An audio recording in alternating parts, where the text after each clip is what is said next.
L'héritage de l'accord Arusha et les défis politiques modernes au Burundi.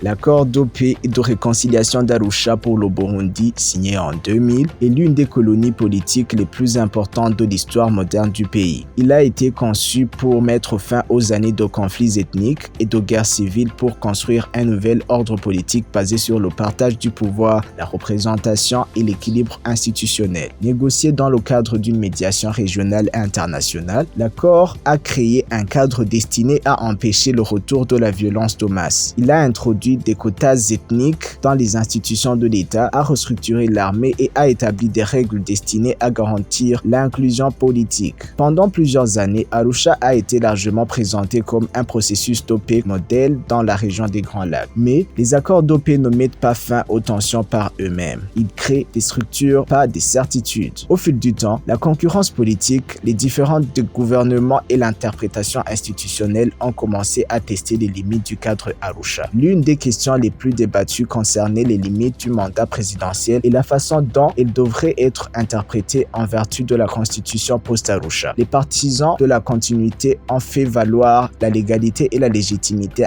électorale, tandis que les critiques ont mis en garde contre un affaiblissement de l'esprit d'Arusha qui avait cherché à empêcher la concentration du pouvoir. Ces désaccords ont suscité des troubles politiques, des protestations publiques et une quiétude internationale. Les organisations de la société civile, les observateurs régionaux et les partenaires étrangers ont exprimé des points de vue divergents sur l'interprétation constitutionnelle et les garanties démocratiques. Le débat entourant Arusha a également révélé un défi plus profond. Comment les accords post-conflit évaluent à mesure que les réalités politiques changent? Les systèmes de partage du pouvoir, bien qu'efficaces pour stabiliser les États fragiles, peuvent être contestés lorsque les acteurs politiques ne sont pas d'accord sur la succession, l'autorité et la réforme. Aujourd'hui, l'héritage d'Arusha reste visible dans les institutions du Burundi, ses structures de sécurité et son vocabulaire politique. Pourtant, son interprétation et sa pertinence future continuent d'être débattues par les analystes, les dirigeants et les citoyens. La question centrale n'est plus seulement de savoir comment Arusha a mis fin à une guerre, mais aussi comment ces principes peuvent s'adapter aux pressions politiques modernes. La stabilité à dur dépend du respect des institutions et du maintien de la confiance au fil du temps. En 2018, le peuple burundais a voté lors d'un référendum constitutionnel qui a provoqué les modifications apportées à la constitution, y compris les mises à jour du cadre de l'accord d'Arusha. L'histoire d'Arusha se déroule toujours, c'était Eben Trésor.